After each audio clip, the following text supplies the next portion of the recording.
but the leader of our souls, through whose grace our ignorance is dispelled, who is beyond good and bad, pleasure and pain, life and death, and all other pairs of opposites. We recognize that one as the only witness to the changing phenomena of this universe. May we through that grace go beyond darkness and delusion and realize the truth in this very life. Om peace, peace, peace.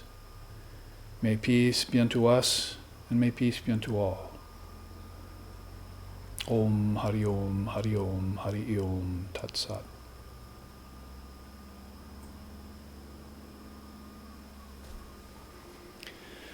This morning we meet for Satsang going on now. We've just had our 6 a.m. to 7 a.m. meditation here in the Hawaiian Islands at our ashram.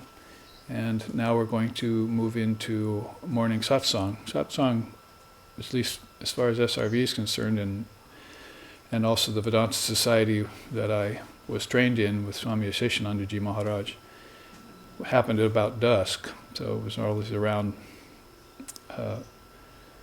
6 or 7 p.m. that we gathered for that. Or Sri Ramakrishna used to say, when I can no longer see the hairs on my arms, then I know it's time to sit for meditation and have satsang.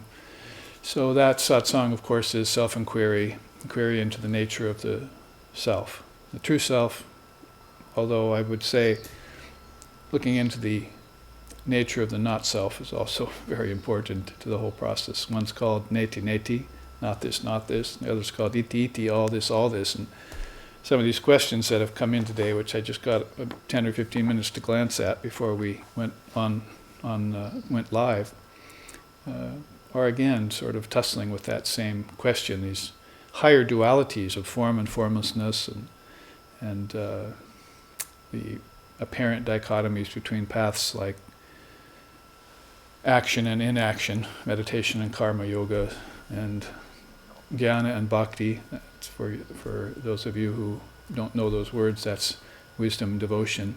These apparent dichotomies that come along that we have to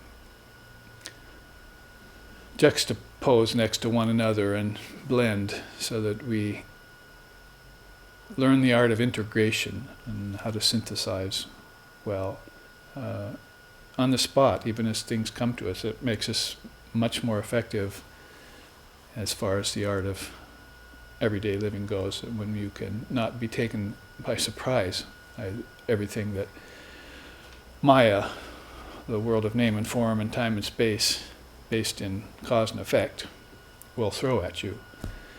So satsang is a time where everything is thrown at me.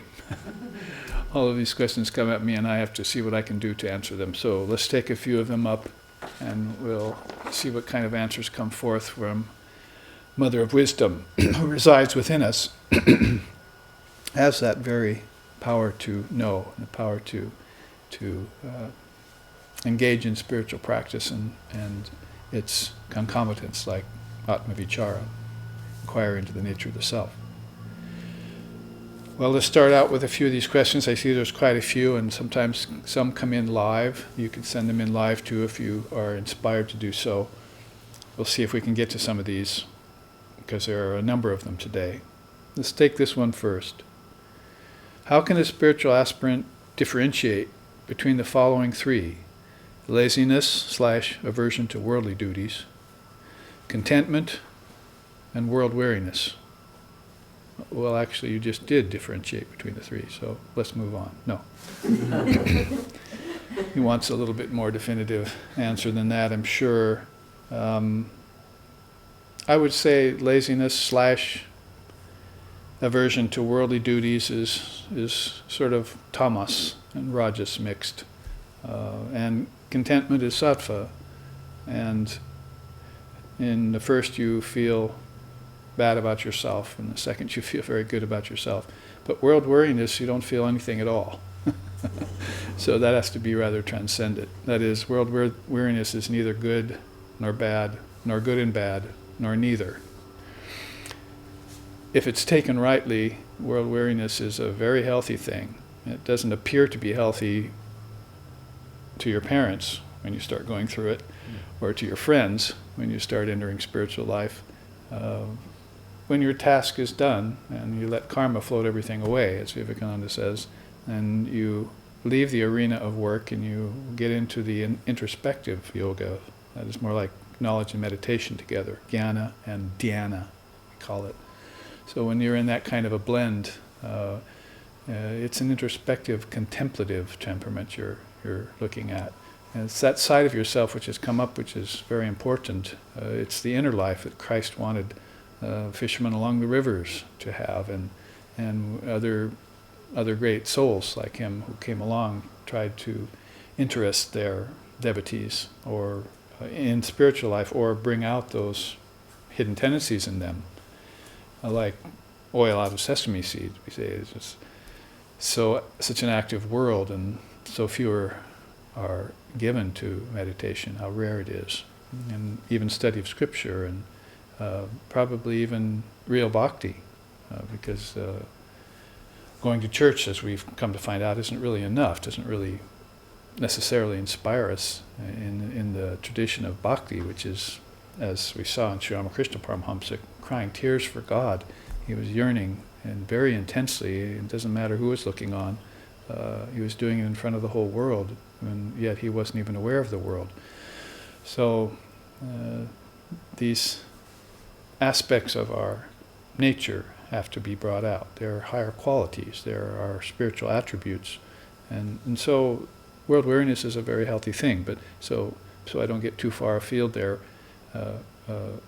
I would say that one is tamas and rajas mixed, and then one is sattva, and the other is beyond the gunas. World weariness can be beyond the gunas. As I said, it may not look like that way even to you. You're wondering, why don't I have the same verve and the same for work, and why don't I have this tendency towards plunging in? But you'll see that day to day that changes too. The whole point really is to have that contentment. If the contentment is real and long abiding, like Samo and Dhammo, they say, two of the 6 treasures or jewels of Vedanta, inner peace and self-control, then that inner peace is that kind of contentment you're looking for, which will make world weariness seem healthy to you.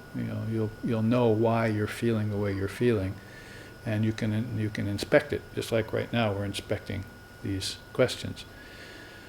So differentiate between the 3. You've done that here nicely. Then to meditate on each one independently, so that you know them and you recognize them when they rise up in you. You can deal with them, and hopefully you can do that all from contentment. That is, if you have a sort of aversion to your worldly duties in any given day, you can ask inside of yourself, because the Lord exists within you, please help this contentment return so I can do my work as worship. I can labor as love. These are expressions we borrow from the great Swami Vivekananda. Work as worship, labor as love. So we want to make sure that we awaken every day, nitya sarga, with that kind of beautiful, conscious atmosphere around us. And we can set that up the night before by falling asleep doing our mantra, or ending with the evening, a whole day with meditation, so you can reflect back on the whole day, which is not meditation's grandest purpose by any means, but it is helpful for the active person and the person who's dealing with difficulties in their life at any given time. Almost the pat answer for any kind of question of that nature is wait, be patient, along with perseverance and patience and striving for purity, the 3 P's we call it. Very important to be an observer, right? To sakshi bhutam, to witness all the phenomena around you and not necessarily engage, especially emotionally all the time, in what's going on.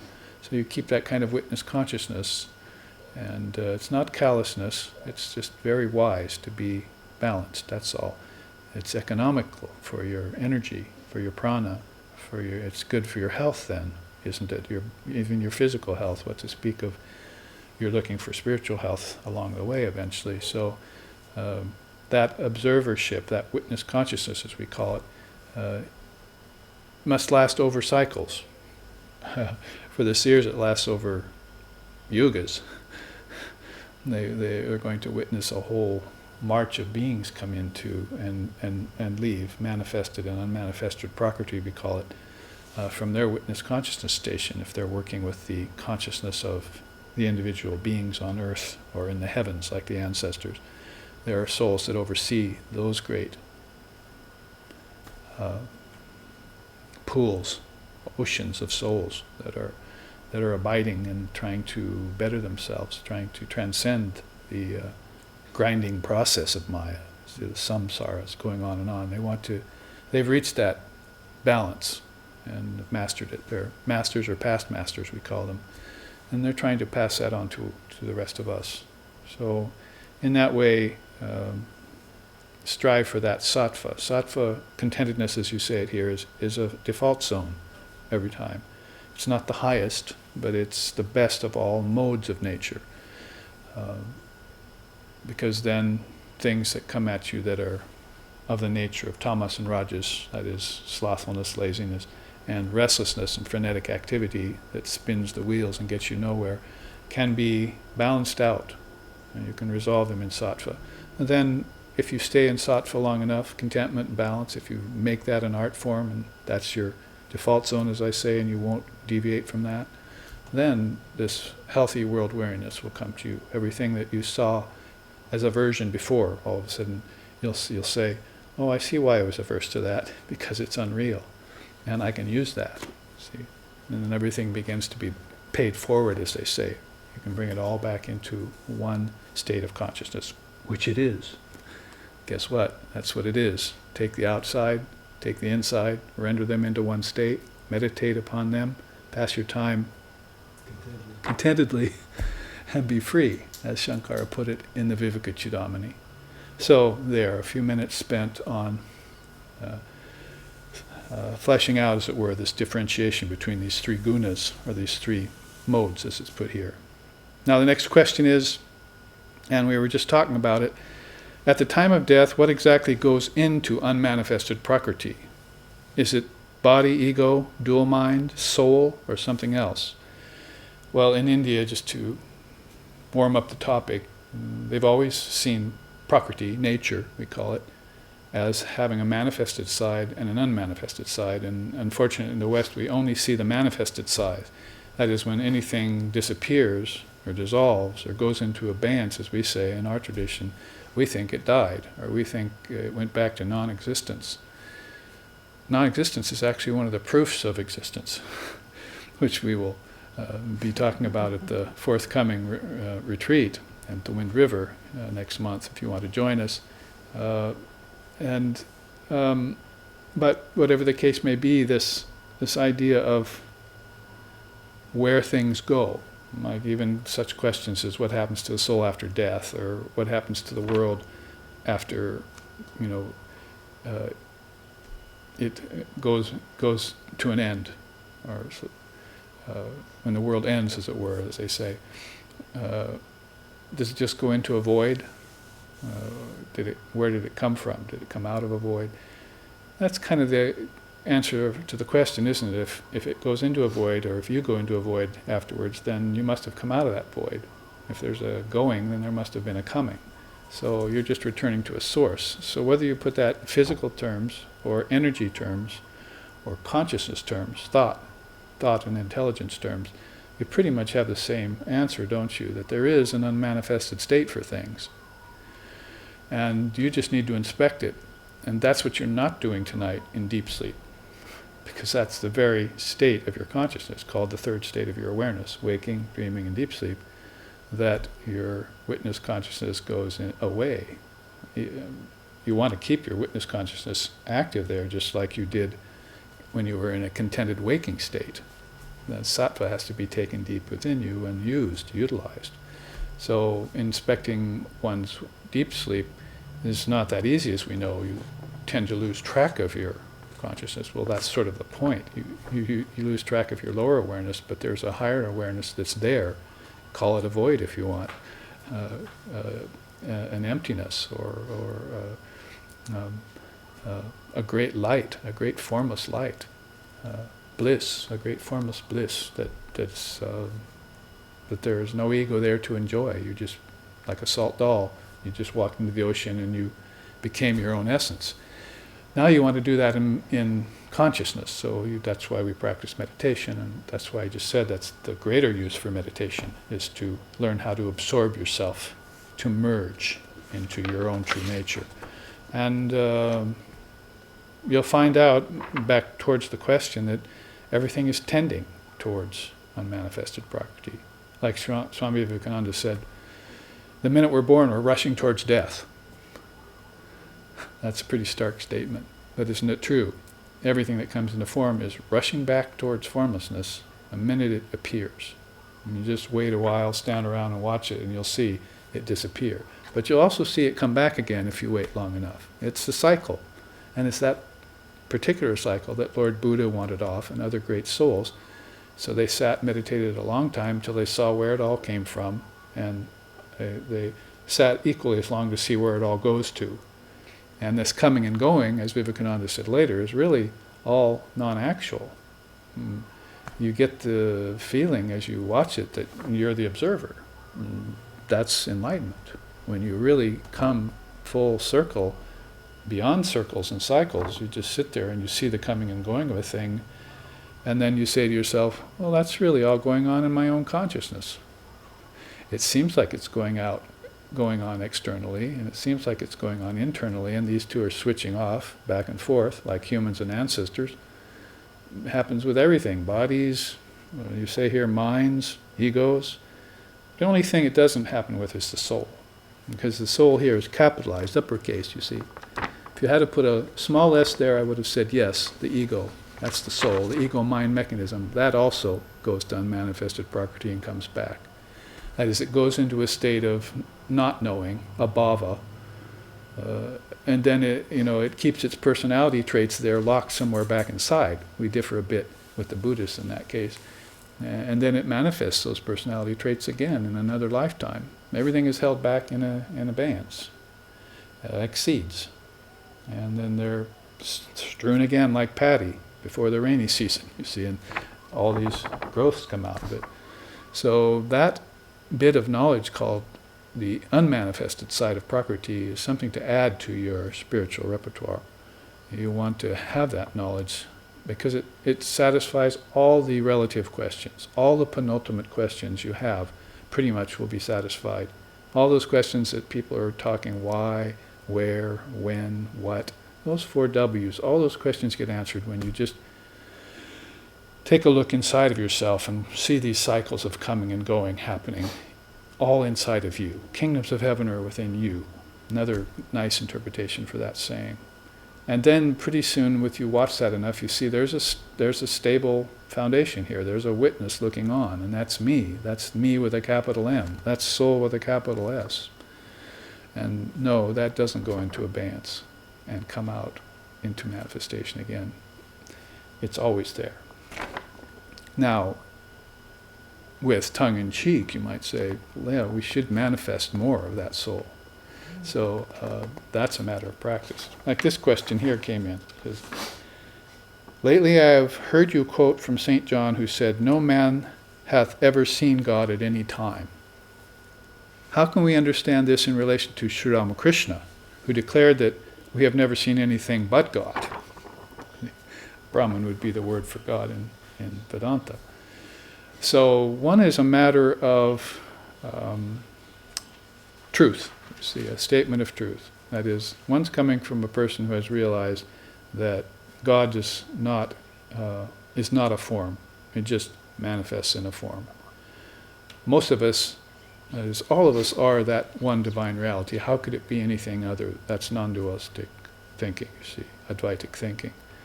But are we conscious of our oneness when we come into this realm of two-ness and manyness? That's the real problem or the real consideration. Beings like Sri Ramakrishna, of course, they're avatars, we call them, divine incarnations, divine descents. And they're always, they've developed that witness consciousness to a T. That's their cup of tea, you see. They want that and nothing else. seek thee first the kingdom, all else will be added unto thee. Thou art that. Those kinds of sayings are there. So they took that seriously when they first heard it, if there ever was a first hearing of it, because everything is non-originated, you see. So they were always focused in that one stable consciousness out of which everything springs and into which everything merges again. And they had all the plateaus or the echelons, kingdoms of heaven inside, based in different vibration. They had that all in their third eye sight. And they knew they were the observer looking on, and even sometimes they would even merge that observer in a very high state called nirvikalpa. There's a question here about that I'll get to. So it's a matter of the truth when you say no man has seen God at any time. Now, when you come to a position like, how can we understand this in relation to Ramakrishna, and we could say Swami Vivekananda too, because that statement is really more popular to him, because somebody asked him when he came to the West, have you ever seen God, Swamiji? And he said, I've seen nothing but God ever since I opened my eyes. And so have you. You've seen nothing but God also. So that's the idea that all of this is a manifestation of Brahman. All is Brahman. When you say that, you don't say the form is Brahman, or you'd be transgressing that law that God cannot be formed. Nature cannot form consciousness. It seems to have. But how many beings are conscious of that? When they do become conscious of it, then they give it up. You see, they go back to consciousness, which is formless. So again, you're waking and you're dreaming, you're playing with form. When you go into deep sleep, you give it up, don't you? It's as natural as anything. So where is your consciousness at any given time? If you have a consciousness that knows everything's formless to begin with, and that then you can say, without any qualms or without any doubts, no man has ever seen God at any time. God is not a form.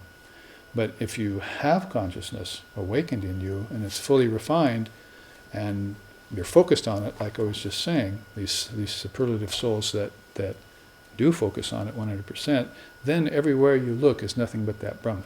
But even then you make a distinction, you say, there's Brahman with qualities. Now let me shut my eyes and visit Brahman without qualities. See? Now when I shut my eyes, to go back to the question before that, I must make sure that I don't just go into unmanifested Prakriti or deep sleep and consider that to be formless Brahman. There's a big problem there, you see. It's very, very subtle. Some people even close their eyes and say, I'm energy now. And that's also a problem, because you can't, prana is a flow. It moves, so it cannot be Brahman. You have certain rules of thumb, thumbs up, certain rules of thumb, see, in Vedanta, especially in Advaita Vedanta, by which you don't transgress or breach these laws. If you make the distinction between manifested nature, unmanifested nature, which is all form taken into its seed form, abeyance we call it, and the supremely unmanifested, which is the light of Brahman, the ocean of consciousness, then you have a Triputty that's worth meditating on. See, manifested nature, unmanifested nature, these are cycling. Now, what about the supreme witness behind it all? That supremely unmanifested soul. That's not nature at all, is it? That's Purusha. It's not Prakriti, it's Purusha. It's not the world, it's Atman. And then you're staying true to the precepts of and axioms of Advaita Vedanta. So when you pose beautiful duality like that in a question, that's how you reason it out in Vedanta. You see, one is by way of a statement of ultimate truth, the other is by way of practice, or by way of vision, or by way of transformation. One is going to be the absolute truth, the other is going to be a way of expressing it here, within the body-mind mechanism, with the five senses, and as we said earlier, through the ego mechanism and through the mind and through the intelligence. Those are all stations of awareness, but they're not awareness itself. Simply put, awareness or consciousness does not need a station to stand on. It is the source of all other stations. That is, ego, mind, intellect, cosmic mind even, all of those are stations which consciousness will come and occupy. just like you had a set of satellite stations out in space to get to a far distant planet. Someone was telling me recently that they came upon a planet that was such of a huge size that would it take days to travel around it in a rocket ship? No. Would it take months? No. Would it take years? No. Would it take centuries? No. It would actually take millennia to travel around this planet in a spaceship. That's how big the planet is, you see. So that was awe-inspiring. You see, wow, what grandeur, even in the physical nature. So how much more grand then the unmanifested Prakriti out of which a planet like that came, out of which all planets came. That is their formless side, their formless insentient side. Because nature is all insentient. People don't understand that yet. They want so much to make the sun sentient and the rain sentient and the ocean sentient. Well, it's got sentient things in it, you see, to different degrees. But as long as they're attached to the form, then they're not awakened to sentiency with an uppercase S, soul with an uppercase S. Atman, we call it, Paramatman. So a good question there in just one sentence, we can find out and dive into nature as a way of using Atmic inquiry, see, to distance ourselves, to separate ourselves from nature. Father of Yoga called that koivoya. We must get a divorce from nature at some time, just like we do every night in deep sleep anyway. So don't make such a big deal of it. Nature will always be there. It'll go flowing on and on. So I need to keep moving here. It takes too much time to answer every little question, and we don't get to all the rest of the questions. Let's see here. We have this question about service. I feel a need to integrate karma yoga into sadhana. It's already integrated there. Spending too much time inactive and alone magnifies tamasic tendencies. No, inactiveness is beautiful. Aloneness is beautiful. We're just talking about world weariness. You should transform that attitude. Say, oh, this is all beautiful. I have this time alone, and I'm going to now make the most out of the action of inaction, meditation inside of myself. And tamasic tendencies will go away. I feel that volunteer service would keep me on a higher plane of awareness. No, that actually brings you down to a lower plane of awareness. I'm being a little bit devil's advocate here, sorry. Since I have a very strong tendency toward bhakti, that's devotion, I could imagine being in service to my ishtam. Well, better than imagine, you should envision it. That is karma yoga. By being totally true to your Atman, then even without even leaving your door, to enter into any sort of altruistic action or whatever, you're doing the best good to the world, just by knowing your own Atman and serving your Ishtam inside. But how else might I augment the effectiveness of what I do? How might I sift principles of jnana, wisdom, in, for example, and what basic attitudes should I hold to? This is, of course, a question that we were just talking about, inaction and action. When a person gets too inactive, then they feel, I should go out and be more active. I'm missing out on things, or maybe I'm one-sided. I'm a good meditator, but I have to test that in the fires of activity, you see, to make sure that I'm many-sided. Vivekananda wanted us to perfect all four yogas, not just cling to the one that we're good at. And that's a well-rounded spiritual person. But to answer the last question there, which is the best one, what basic attitude should I hold to? There's only one attitude you hold to. I am Atma Brahma. This self is Brahman. You know yourself to be that. I am that. Thou art that. In everything you do. And if you can hold that, even in action, then that's a very great attainment. So whatever you do, you say, as it were, I do nothing.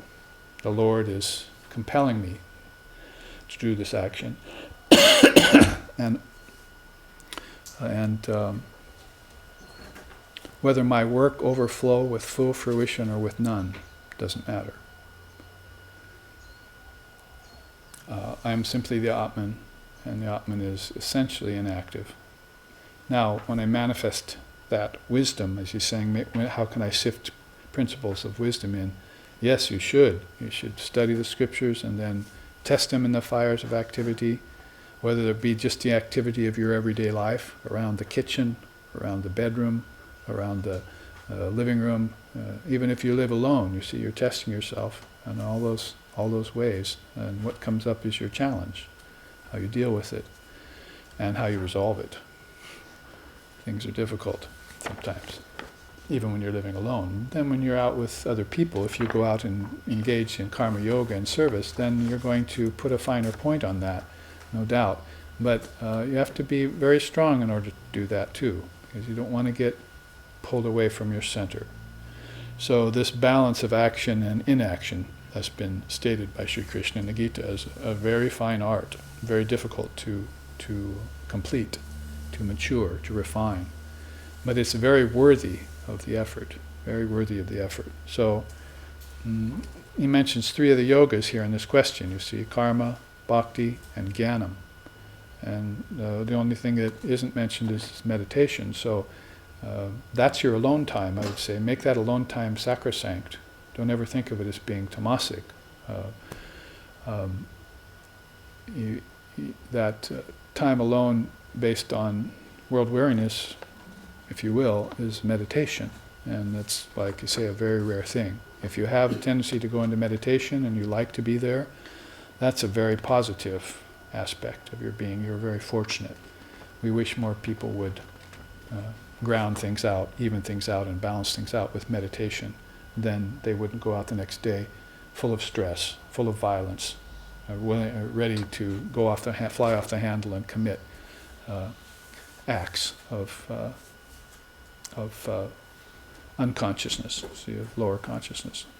So a good set of sentences there, all which had answers, but basically that one attitude you hold to through it all: I am Atma Brahma, this self is Brahman. Whether I'm acting, whether I'm not acting, whether I'm studying the scriptures, or whether I'm doing my devotions to my Ishtam, all of that has to be done in that one Advaitic atmosphere, which I said here is inactive and alone in most cases. That's where you go inside and inspect yourself.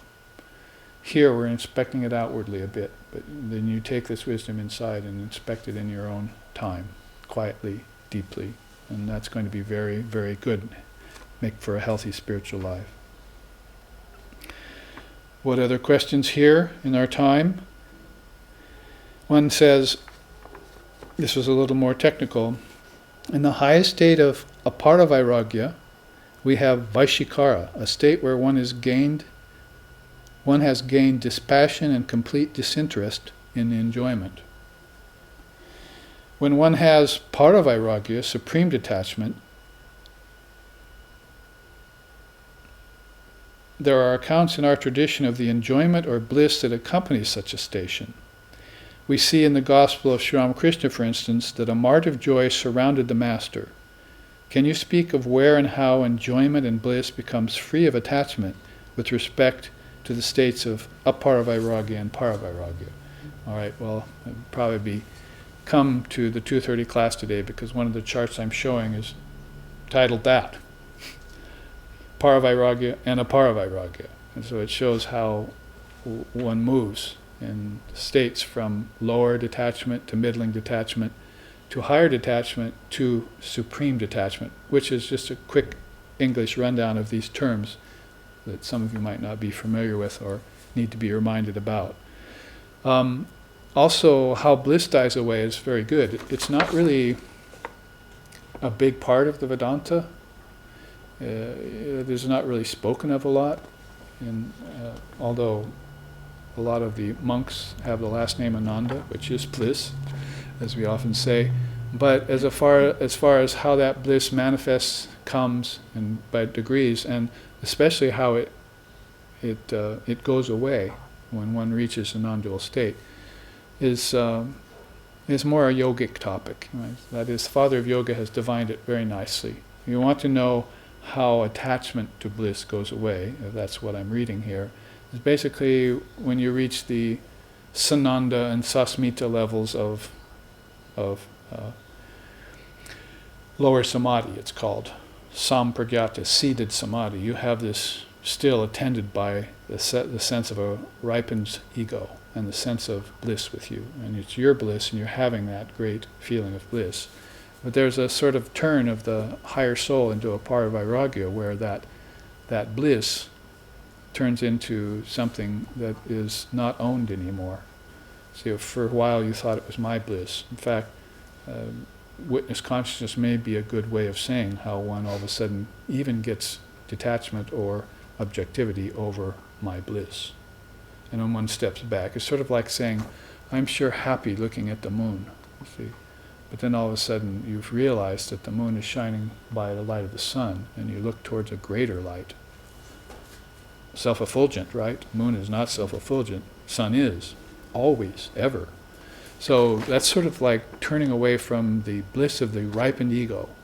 Because when you're talking about Sananda, that's a very high ego you're talking about. It's not a low base ego or a problematic ego. It's a ripened ego. And that's all ushering in good things. All the good qualities can come when your ego is ripened. You can never get rid of it completely, Ramakrishna said, as long as you're in the body. So we should remember that little piece of information. It's going to remain. So when you see a soul, they have a personality. That is an illumined soul. Jesus, Buddha, Christ, they had their own little personalities, right? And so, but theirs were supremely ripened. That means surrendered 100% to their ideal, like the question before here. I can imagine being entirely in service to my Ishtam. So that's a very good, better than imagining, an envisionment that I am serving my Ishtam just by being here in the body. It's because I'm holding a body station, it is emanating through me. Would be a way of thinking about that, rather than stifling it somewhere, because Christ said you don't get a great light and hide it under a bushel. You bring it out for all to see. Of course, according to time and location, because you don't strew pearls before swine either. So it doesn't mean you're to be spiritual is to become a fool. Ramakrishna used to say you have to be very timely and very auspiciously aware of things. So this attachment to happiness, contentment, joy, elation, and bliss, I would say that's kind of a five-tiered, using as many English words as I could call up, a five-tiered station. Happiness, we know, is subject to unhappiness and sorrow, and then you get a little joy, you see, in that, and elation and so forth, and those leave a deeper mark on you. But when you get to this bliss, it really has a subdivision of two. That is, the bliss of the ripened ego and the bliss that passes all understanding, if you want to put it that way. And one is called Sampragyata Samadhi, the end of Sampragyata Samadhi, and the other is the beginning of Asampragyata Samadhi in yoga. So Father of Yoga, Patanjali, has outlined those fairly well as stations through which consciousness moves back to its source. Takes on stations, leaves them, takes on the next one, leaves them. This is an inward ascension that's going on in consciousness.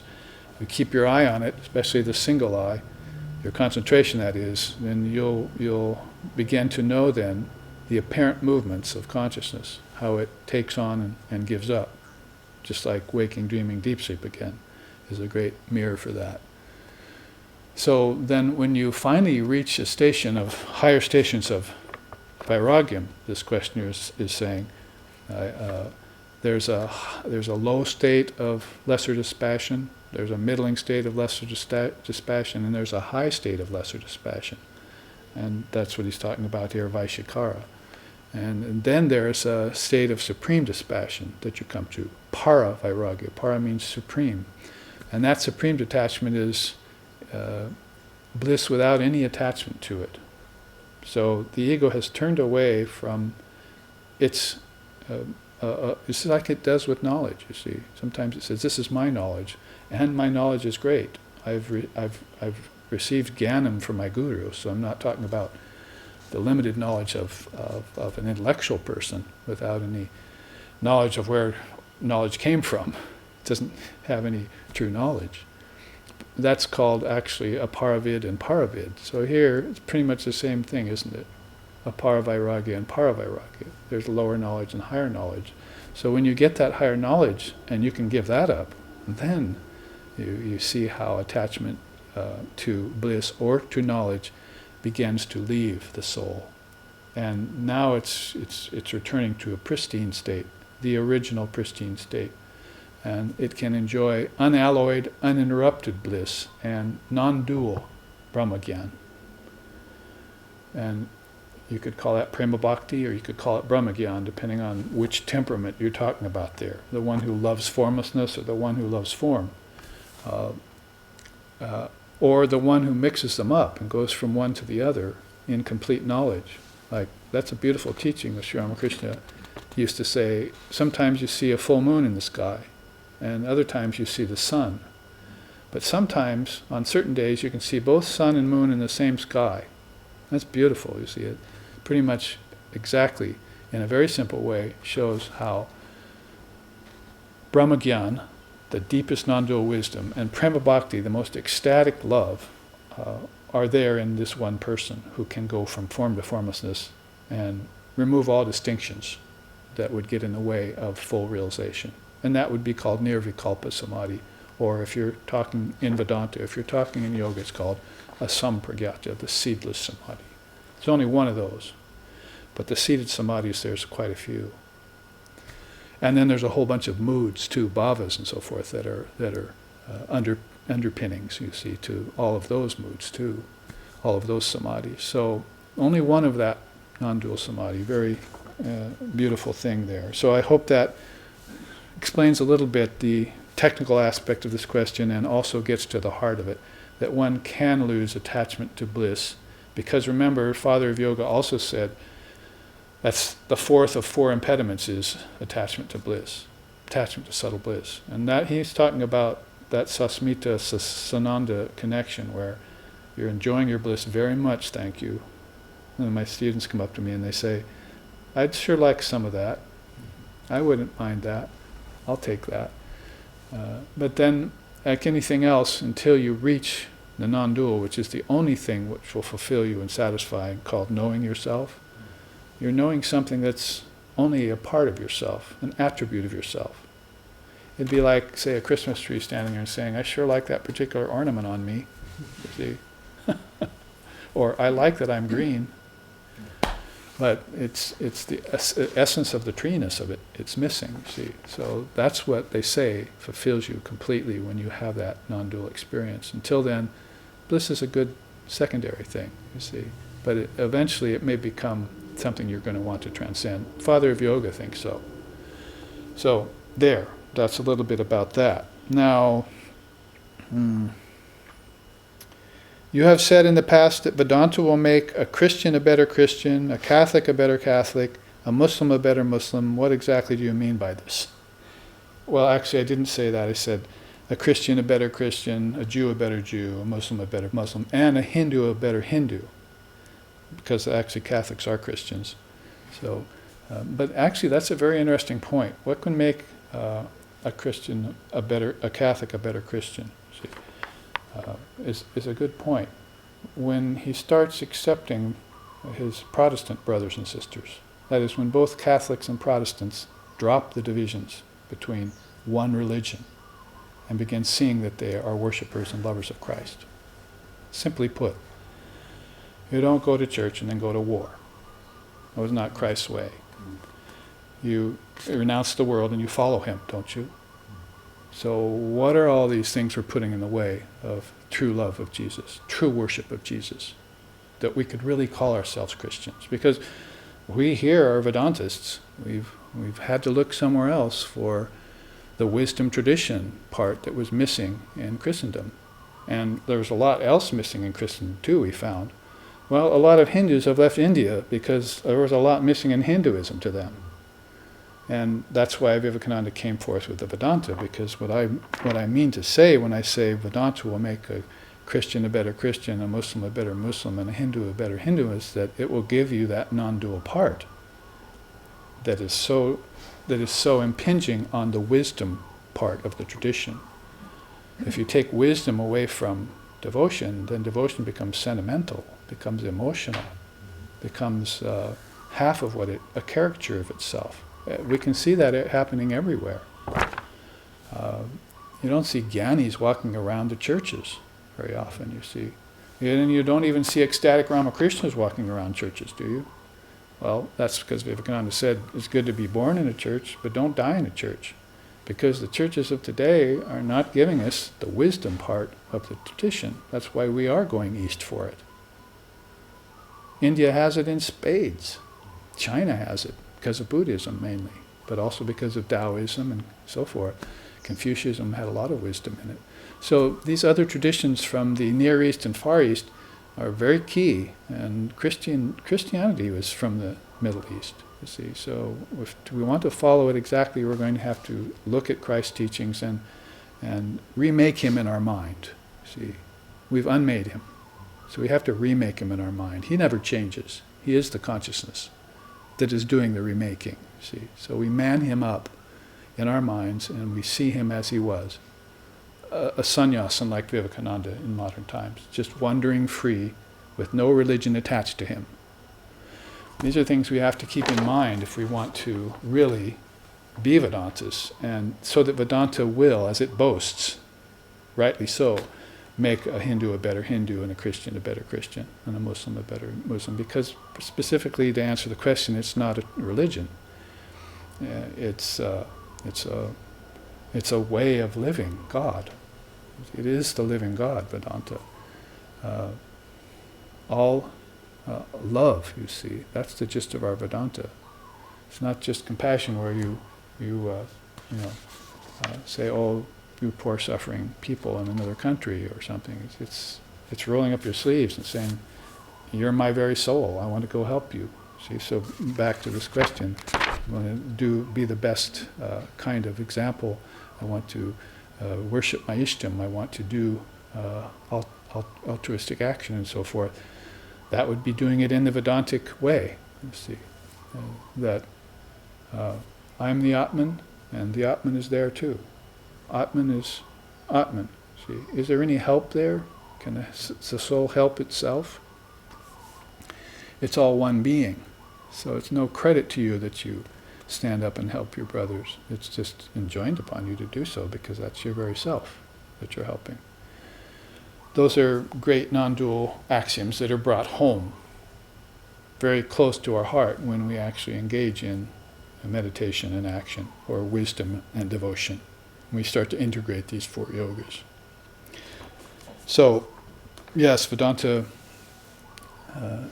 has proven to us in the West already, amidst many thousands of us now, that Vedanta is true to its boast, true to its pledge that we'll make better Christians of it. Because we return to the real Christ when we study the Vedanta. Try reading Sermon on the Mount, according to Vedanta. It's a beautiful book by one Hindu Swami that came here and manned a station in Los Angeles for a while, Swami Prabhavananda. So, those kinds of books, Christ and the Oriental Ideal, is another one that returns us to our original look at the Christ and how he came from the Middle East and so forth, and what he stood for, really. So these are things that are set in stone in time. Time has a good side to it. Those things that are set in stone in time have been set there by those great masons, see, the great avatars. They're the best with the hammer and chisel of truth. They'll impress those things upon us very deeply, and it behooves us, yes, but it also isn't very hard for us to look back and find those axioms engraved in stone, in the stone of our consciousness, flowing in letters of molten gold across the inner terrain of our consciousness, as the Muslims put it in the Quran, you see, like letters of molten gold. You'll see them there if you look. It's the truth, staring you right in the face. You don't need to, and you shouldn't, cover it up by a bunch of half-truths or outright fallacies. See? That's not religion. We want to bring back religion with a capital R, Vivekananda said, not with the small r anymore. So, a little bit of about that. And if there's another 5 minutes or so, we say, there is another question here, most likely. Did Swami Vivekananda favor Vedanta and the path of Jnana Yoga more so than Sri Ramakrishna? And does the answer depend on whether we are considering Swamiji's dealings with Eastern or Western disciples? Well, of course, we have that old adage, which really holds true, that Ramakrishna was a bhakta outside and a Jnani inside, and Vivekananda was the other way around. You see, he was a Jnani outside and a bhakta inside. When his English disciples saw him in India for the first time, that is, they saw him first in America and in England, and he was dressed fine, and in his frock and everything, and his Swami clothes, and he was, when you go to Rome, be like the Romans, do like the Romans do. He was like that way in America. He went back to his own country, and they saw him. Then they saw the bhakti side come out of him. So he rolling around in the dirt and crying out his master's name and stuff, around the Duni fire at night in a dhoti cloth. You see, they'd never seen that before. They didn't see that side of Vivekananda. Mm-hmm. So you have those kinds of stories about him, so yes, generally speaking, he would take account of his Eastern and Western disciples and the cultures, even if they weren't his disciples, the cultures. But specifically, no. Specifically, it's a matter of temperament. There are temperaments of every kind in every different culture and country. So you can't generalize it too much. So you say, yes, I brought Vedanta to the West. He said, I looked at all the darshanas, including yoga and so forth, and Samkhya. What I brought was the Vedanta because they were pink with rajas and sattva. They were turning red to white. They were pink, you see. So they were intellectual, he's saying. So the best thing for them would be to get the Vedanta. But look how it's happening, so slowly, so gradually. The underground river of Vedanta, we call it, happening very slowly. Yes, many of the Westerners and England and English are intellectuals, but not all of them. There are just as many that are running towards Sri Ramakrishna and saying, I want the bhakti path, I want the bhakti path. Can I dance and sing and be in ecstasy like you? That sounds fun. I think I'll spend my life doing that. Come to find it's not so easy as all that, is it? So maybe to end the satsang here and to end this question, bring up the teaching of King Janaka, or the example of King Janaka. Sri Ramakrishna said he drank his milk from a brimming cup. See, that is, he had everything. He was a king. He had riches. He had lands. He had wives. He had, subjects. But the only thing he wanted to do was spend time in his study, reading books about Atmagyan, you see, and talking with the priests and everything about God. See, that was where he really liked to spend his time. So he drank his milk from a brimming cup. You see. So people read that in the gospel and say, yeah, I want to be like King Janaka. I want to have it all. And, so Sri Ramakrishna kind of laughed at that a little bit. You see, the naivety of it. He says, yes, but did you know that before King Janaka got it all, that, he was really very studious. He did his sadhana, he did his practice. And then after he attained kingship and lordship over all the lands and peoples and everything, he still wanted to spend time just studying. As if the duties of kingship were sort of onerous and, weighty, too heavy. There have been many cases in Hindu scriptures, the itihasa is called, of kings who didn't want to become kings. And wise men forced it on them. No, you must, because you'll be able to pass the teachings on through the example of being a good king. How about that for a change? Let's have a good ruler. Let's have a spiritual ruler, not one who dominates. And we hear enough about that, you see, especially in the media. But what about all those great leaders and rulers who passed on, like Ashoka when Buddhism came through India, you see?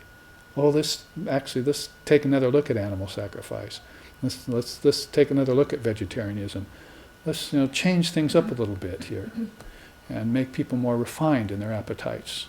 See? Well, that's the turn towards Jnana. It's the turn towards intellectual. That's the turn towards living in the mind rather than in the body. So all of those thoughts, insights that come pouring out in regard to that kind of idea, that bhakti and jnana has to be fused. You just say that if you just leave it in that terrain, you see that, oh yeah, he was a jnani outside, bhakti inside, and so forth. But you leave action and meditation sort of out of the picture. But Vivekananda's real focus was on the four-sided, the well-rounded disciple. He wanted all four of those yogas.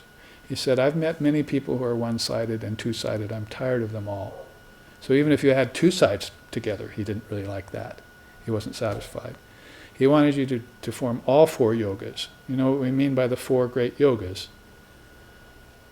Jnanam, wisdom, bhakti, devotion, meditation, called dhyanam or raja yoga, and karma yoga. And karma yoga is that yoga that tests them all and comes full circle. You bring Brahman back into the world through your actions. And your actions become very, very non-egotistical and non-grasping and full of non-agency. Everything is non about it, you see, when you have tested your actions in the fire of meditation, which is its opposite, action and inaction. And also brought the scriptures in, like one question says here. And also definitely don't chase bhakti out of the picture. See, just because bhakti has a tendency to just become sentimental if it isn't grounded in wisdom. This is the point. You must integrate them all and become a well-rounded devotee. Then as you say, what can I call myself? Good things to call yourself are lover of God, a devotee. One of the best things you can call yourself. Another good thing is a practitioner of the Dharma. You see. So there are many beautiful titles, short of being an avatar or even an enlightened seer, that you can aspire to in this lifetime to make great spiritual progress through that. And you'll find out that they're going to incorporate all four of those personalities: the contemplative person, the studious person, the active person, and the intellectual person. So, a good final question there to end with for this week's satsang. And we will then close here with a chant. Thank you for joining us, and thank you for your beautiful questions. Om Sato Ma Sat Gamoya, Tamaso Ma Jyotir Gamoya, Mrityorma Amritam Gamaya, Abhira Mayeti, Rudrayate Dakshina Mukam, Tenamam Pahinityam, Om Shanti Shanti Shanti Hi. Lead us from darkness to light, from lower truth to higher truth, from the unreal to the real, and from the illusion of death to eternal life. Reach us through and through, O Lord and Mother, with thy sweet and benign presence. Om, peace, peace, peace. May peace be unto us, and may peace be unto all. Om Hari Om.